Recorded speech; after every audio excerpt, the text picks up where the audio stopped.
IIT జేఈలో మంచి rank రానటువంటి విద్యార్థులకు బెస్ట్ ఆప్షన్ సిఎస్ఈఎంఏ కోర్సులు అడ్మిషన్స్ జరుగుతున్నవి.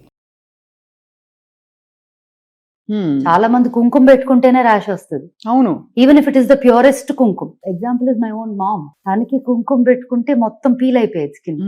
బొట్టు పెట్టుకుంటే పీల్ అయిపోయి అట్లా. అంటే some times some skins or she has very clear skin, but ఎక్కడో ఒక చిన్న అలర్జిక్ రియాక్షన్ ఉంది, తను క్యాచ్ చేసింది. సో అలా even to most natural things people can react, but they are most. ఇప్పుడు అది ఫుడ్ లో కూడా మిల్క్ అలర్జీ ఉంటుంది, లాక్టోస్ ఇంటాలరెన్స్ ఉంటుంది. Even if it is purest of milk without injecting the cows like we spoke, ఇట్లా ఉన్నా కూడా intolerance ఉంటుంది. So allergic reaction to anything anywhere is possible, whether it is pure, chemically induced or natural, whatever.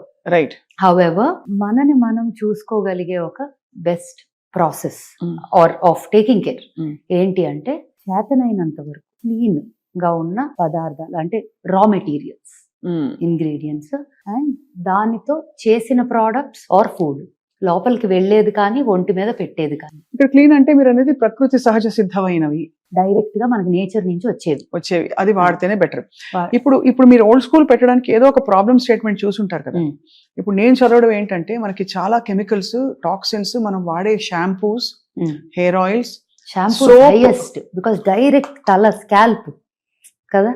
ఏముంటాయి స్మిత అందులో? The many, అంటే ఇప్పుడు parabens అని విన్నాము, చాలా సల్ఫేట్స్ అని విన్నాము, silicones, they are also synthetic silicones, then there are carcinogenic ingredients many. అంటే క్యాన్సర్ కారకాలు, కార్సినోజెనిక్ అనే వర్డ్. ఇంగ్రీడియంట్స్ చాలా వరకు చాలా మంది ఇప్పుడు కాన్షియస్ అయ్యారు డెఫినెట్ గా, అండ్ చాలా మంది వెనక్కి వెళ్తున్నారు. మన టైంలో ముందేం చేసేవాళ్ళం. ఇప్పుడు చాలా సార్లు నేను మా అమ్మని క్వశ్చన్ అడుగుతా ఉండేదాన్ని, అమ్మ ఎర్లీగా చనిపోయేవారు, like your great grand parents or your grand parents, if they lived అంత న్యాచురల్ గా లివ్ చేసి ఉంటే ఎందుకు అంత ఎర్లీగా పోయారు, యూనో అట్లా. చాలా మంది పాము కాటుకి, ఇప్పుడు my great grand father died of a snake bite, పాము కాటుతో పోయారు and he was very young. అలా నాయనమ్మోళ్ళు ఎవరు, they went off very early. ఎందుకు? They were living very clean. అవును, వాళ్ళకి అసలు ఇంత సామాన్లు కలిపిని తెలియదు కూడా, ఉండేవి కూడా కాదు. అప్పుడు medical care wasn't as strong as. Correct, అవును, రైట్. ఇప్పుడున్న మెడికల్ సిస్టమ్ కి 100 కొట్టేసేలాగా చాలా, అంటే అన్లెస్ ఇంకా life threatening and incurable situation, unfortunate ఉంటే తప్ప you can save your life. But అప్పట్లో చిన్నపిల్లలు కూడా పుట్టిపోయేవారు జస్ట్ మోషన్స్ అయ్యి. So you really don't know how to, there was no enough facility to take care of that. ఇంతకు ముందు abroad వెళ్ళేవారు ట్రీట్మెంట్లకి. అవును, ఇక్కడికి వస్తున్నారు అవును చాలా మంది, because it's easier to correct access medical care అని. 60 ఏళ్లే చాలా గుడ్ లైఫ్ లాగా ఉండేది ఒక మెనీ జనరేషన్స్ అగో. ఇప్పుడు 80-90 కూడా హెల్దీగా ఉంటే they're still okay laga. So I think there's a difference in the medical there. However, all these things, inta knowledge undatam oka pakka anukuntamu, ignorance is bliss అని, right?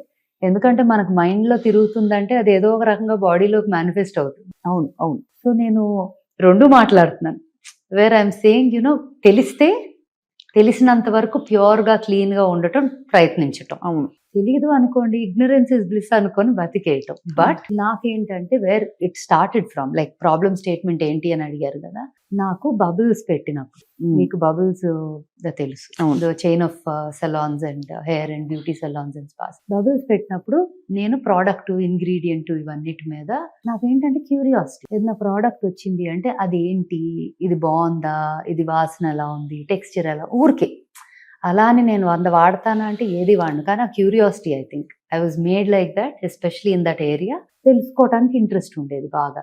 ఎక్కడో ఒక చిన్న డిస్సాటిస్ఫాక్షన్ ఉండేది, ఏంటో వాడేవి నాకు నచ్చట్లేదు. బట్ ఇండియాలో అంతకన్నా ఆ టైంలో లేవు. ఫ్రీ ఆ ప్రొడక్ట్స్ అదే బెస్ట్, అలా వాడదాం డిసైడ్ అయిపోయి అంతే. కానీ వెనకాల లేబుల్స్ చదివితే, లేబుల్స్ చదివినా లేకపోతే అదేదో చూడటానికే తేడాగా ఉంది అనే ఫీలింగ్ వచ్చేది. కొన్నేమో భలే ఉన్నాయి అనిపిస్తాయి, బట్ దెన్ ఎక్కడో ఇది భలే ఉన్నాయి అనుకుంటున్నాం కానీ యాక్చువల్లీ భలే లేవు అనే ఫీలింగ్ కూడా వస్తుంది. ఒకటి పీకుతా ఉండేది, ఏదో తేడాగా ఉంది, ఏదో చెయ్యాలి. And I used to look around, ఏ కొత్త బ్రాండ్స్ అయినా వచ్చినా గ్లోబలీ వెతికేదాన్ని, ఎక్కడో కనెక్ట్ అవ్వలా సమ్వేర్. సో మా నాయనమ్మకి ఏంటంటే, ఆ రోజుల్లో బాగా రంగు పిచ్చి ఎక్కువ కదా. అవును, ఇప్పుడు తక్కువ, ఇప్పుడు ఎవ్రీ బ్రౌన్ ఇస్ బ్యూటిఫుల్ ఇప్పుడు అయింది అది. But they think dusky is ఇది అది. But you know when the time when I was Born, still రంగు వదిలిపిచ్చి. సో నాయనమ్మకి ఏంటంటే రుద్దాలి చక్కగా, అండ్ వాళ్ళైతే పింక్ కలర్ లో ఉండేవారు. మా తాతగారు, నాయనమ్మ, డాడీ, అత్త వీళ్ళందరూ pink. My mummy side also. వాళ్ళకి ఏంటి అమ్మమ్మ వాళ్ళకి కాదు కానీ నాయనమ్మ వాళ్ళకి ఉండేది బాగా. సో ఎవ్రీ వీకెండ్ కాటేజ్, మా ఇంటి వెనక బ్యాక్ యార్డ్ ఉండేది, ఇట్లా నలుగు పిండి ఇవన్నీ కలిపి మొత్తం. అండ్ నూనెలో అయితే అప్పట్లో యూస్ టు డూ హైబిస్కస్. వాసన చూస్తున్నాను, కొంతసేపు ఆగుతారా? చూడ అంత బాగుంది. Enjoy. సారీ, ఎంత బాగుందో. మందార పువ్వు అంతా తీసుకొని శివుడు తలకి పెట్టడం. రుద్దేవారు అంతా. వాళ్ళకి హెయిర్ స్కాంటీగా ఉండేది, సో వాళ్ళకి అలవాటు అది చేసుకోవటం. నాకేమో బాడీకి నూనె రాసి నలుగు పెట్టి మీగడ. సో మై సాటర్డే సండే అంటే రుద్దుడు నాకు. And she had a very, తనకి హార్ట్ కండిషన్ ఉండేది చిన్నప్పటి నుంచే, డాడీ వాళ్ళు పుట్టక ముందే. బట్ ఆ కండిషన్ తో ఓపిక లేకపోయినా నన్ను I was very very close to her. So నాకు ఓల్డ్ స్కూల్ అనగానే నాయనమ్మ గుర్తు వస్తుంది. Though she was alive only for 6 years after I was born. నాకు 6 ఏళ్లలో నాయనమ్మ గుర్తులు చాలా ఉన్నాయి. Both my grandmothers for very different reasons. అమ్మమ్మ ఫర్ వెరీ డిఫరెంట్ రీజన్స్, నాయనమ్మ for this. Old school is my tribute to her actually. That's so beautiful. Because నాకు అయ్యి ఇప్పుడు ఏ గ్రాండ్ మదర్ కి టైం ఉంది? అవును, అందరూ బిజీ, అందరు మోడర్న్ గ్రాండ్ మదర్స్, చాలా పాష్. అవును, అంతే కదా. మన అంతా body wash లు. గ్రాండ్ మదర్స్ ఆర్ పాష్. అవును, బేబీ వాష్లు, బాడీ వాష్లు ఇప్పుడు. అవును. సో ఇప్పుడు ఎవరికి ఆ ఓపిక, టైము? అండ్ అప్పట్లో ఇంటి వెనకాల ఒక బ్యాక్ యార్డ్ ఉండేది, ఒక రుబ్బు రోల్ ఉండేది, అక్కడే చేసేవారు. గోరింటాకు పౌడర్ అనే స్టోరీ నాకు మచ్ లేటర్ ఇన్ లైఫ్. కానీ చెట్టు ఉండేది, చెట్లు ఆకులు తెంపుకుంటే చింతపండు వేసి అది వేసి రుబ్బి ఇట్లా పెట్టుకునేవాళ్ళం చేతికి. గోరింటాకు వల్ల చాలా మంచి జరుగుతుంది అంటారు, తలకి ఒంటికి. అంత నిజం? కానీ తలకి డ్రై అయిపోతుంది. Part little bit of it helps, కానీ ఉట్టి కాన్సన్ట్రేటెడ్ గా గోరింటాకు పెట్టుకుంటే యాక్చువల్లీ చాలా పాడైపోతుంది హెయిర్. అప్పట్లో ఇంకేమీ లేక అది చేసేవారు. కానీ conditioner I would actually say దాంట్లో చాలా వేస్తే conditioner by itself it dries off. దేనికి వాడతారు మరి గోరింటాకు? గోరింటాకు ఇస్ అ న్యాచురల్ కలర్ కదా, రంగు కోసం గోరింటాకు పెట్టుకోవడానికి. యా, హెయిర్ కలర్ గానీ. మా నాయనమ్మ వాళ్ళ అయితే ఫోటో చూస్తే ఆరెంజ్ ఉండేది జుట్టు. అవును, అప్పట్లో అదే పెట్టుకునేవారు. అప్పట్లో అదే ఎక్కువ.